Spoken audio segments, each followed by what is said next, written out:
And it all blew up in the GenSpec issue, right? It all kind of blew up, and because GenSpec started to put these people up on their site as if it was just Tuesday. I mean, they've been telling us, they've been advertising, we're fighting the trans agenda, we're on the side of women for women's rights. We believe in reality. We're going to get rid of all this dodgy science, dodgy social science, dodgy psychology science. Part of that came through this post here. Chanel Powell, Julia Malotta, was platformed by GenSpec, and women said, nah, no thanks. And so they start to say that we're hateful, and our hate is the same narrative with the trans activists. They're saying these are a minority group. We need to protect them in society. If they want to go out and wear the clothes, we have to celebrate it because they know they're men. Everybody knows they're men. Everybody knows they're men. They're not freaking geniuses because they know they're men. No, and I would point out that this claim, right, that they know they're men is just as ethereal as they know they're women, right? Yeah. I know I'm a woman deep down. Oh, but I know I'm really a man, even I'm a man who knows he's a woman deep down. It's all like this internal narrative, and I can't evidence it. I can't falsify it. No. I can't verify your claim that you're a man or you're a woman. And all the young centrists had their pictures right? taken with this guy saying, oh, love them, or big love, big love. Big love, this yeah. person, they're such a nice person, a good person. Okay. This was the thread in which I made a comment, is a bloke's feelings being hurt or something like that.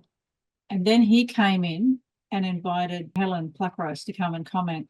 And she made a political theory where we were the ones oppressing him, that he was the minority group. And she even said, this is a tyranny of the majority. We are tyrannizing him, which means that they're making a minority legal category. That is the whole thing we're fighting for, is that this is not a minority group. These people are too diverse to have a stable minority group. And as soon as you do, you're erasing the reality of sex, and you're erasing the vessel in which women hold their rights. Someone sent me this tonight where he's saying that trans women can breastfeed. So this guy's been sold to us as a good one. The reasonable one. The good one. This is a good one. The claim that men can breastfeed is gross. It's child abuse because it's experimental. Yeah. It's fetishization. It's using the baby, unconsenting baby, into your sexual fetish, which is sexual abuse. They've been sold to us as the reasonable one. Yeah. That there is some sort of middle ground.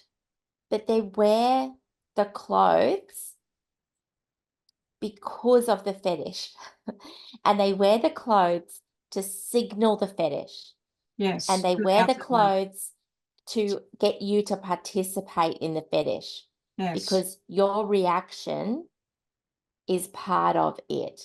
And even this thing with someone saying you're raising womanhood by saying men can breastfeed, he's put some with a laughing emoji saying, I suppose you don't have to like this, but it's peculiar to argue that this fact of science erases womanhood.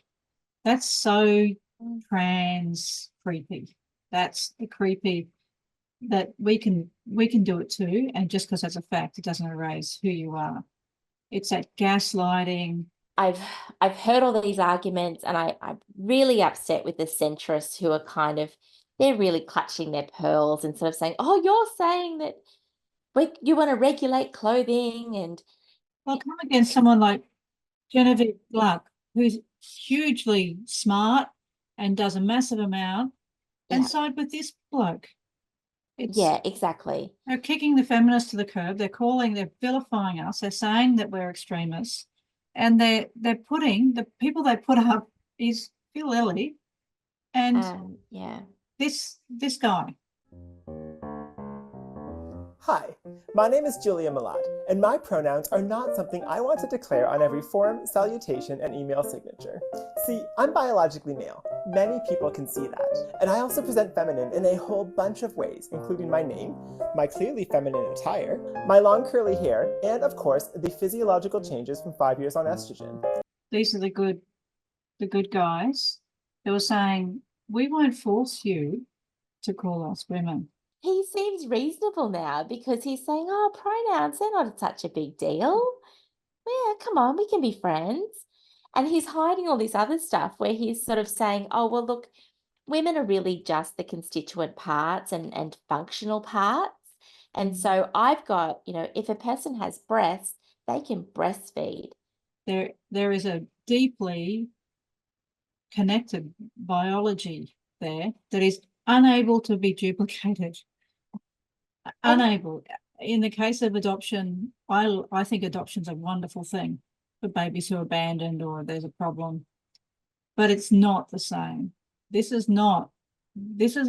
something that is completely separate, and it belongs to us, and we have every right to be jealous over motherhood and breastfeeding and all the things that are ours. We've had the cracked nipples, we've had the friggin' bites on our breasts, we've done the whole thing. It's ours. Get the F out of it, not just now, all the time.